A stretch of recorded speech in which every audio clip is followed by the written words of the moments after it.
সরকারের খরচ ৫২৫ কোটি টাকা। বেক্সিমকোর শ্রমিকদের পাওনা শোধ শুরু ৯ মার্চ থেকে। শ্রম উপদেষ্টা। প্রথম আলোর খবর, আগামী ৯ মার্চ থেকে বেক্সিমকো গ্রুপের লে অফ করা প্রতিষ্ঠানের শ্রমিকদের পাওনা পরিশোধ শুরু হবে।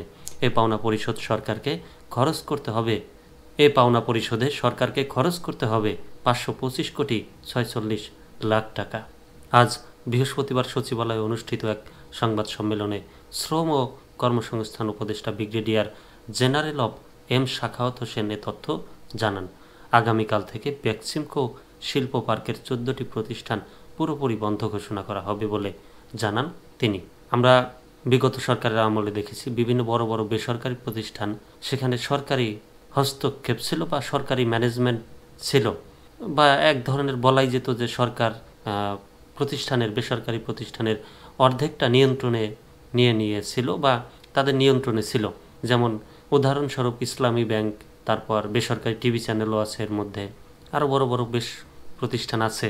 তো সরকার কিন্তু এটাও করতে পারতো, বেক্সিমকো গ্রুপের কিছু অংশ বন্ধ না করে সরকারি পরিচালনায় নিয়ে নিতে পারত।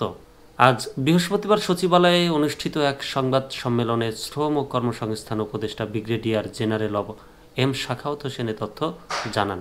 আগামীকাল থেকে বেক্সিমকো শিল্প পার্কের ১৪টি প্রতিষ্ঠান পুরোপুরি বন্ধ ঘোষণা করা হবে বলে জানান তিনি। শ্রম উপদেষ্টা জানান, অর্থ মন্ত্রণালয়ের অর্থ বিভাগ ৩২৫ কোটি ৪৬ লাখ টাকা আর শ্রম ও কর্মসংস্থান মন্ত্রণালয়ের আওতাধীন কেন্দ্রীয় তহবিলের বিভিন্ন হিসাব থেকে দেওয়া হবে ২০০ কোটি টাকা।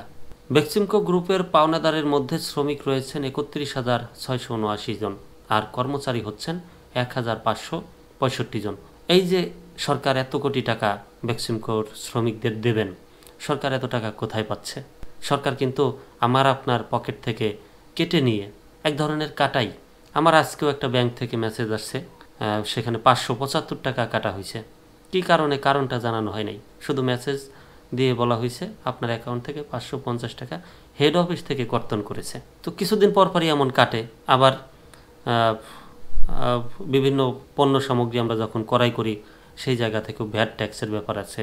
এই যে আমি কথা বলছি আপনাদের সাথে, সেই জায়গা থেকে যে একটা সরকার ট্যাক্স পাচ্ছে, মানে আমার যে ইনকাম, সেই ইনকাম থেকেও তো একটা ট্যাক্স অটোমেটিক তারা নিয়ে নিচ্ছে। সেই সব টাকাই কিন্তু আমার আপনার সেই সকল টাকা একত্রিত করে তারপরে কিন্তু সরকার এই যে এই কাজগুলো করছে বা করবে।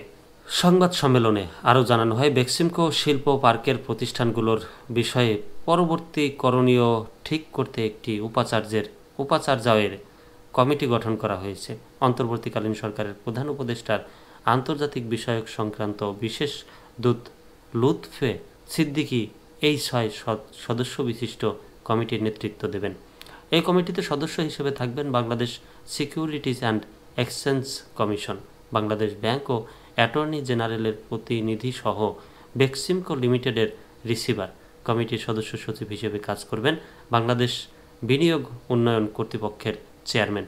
শ্রম উপদেষ্টা জানান, আগামীকাল শুক্রবার বেক্সিমকো শিল্প পার্কের ১৪টি প্রতিষ্ঠান পুরোপুরি বন্ধ ঘোষণা করা হবে। ৯ মার্চ থেকে বেক্সিমকো লিমিটেডের ব্যবস্থাপনা পরিচালক শ্রমিক কর্মচারীদের পাওনা পরিশোধে প্রয়োজনীয় ব্যবস্থা নেবেন।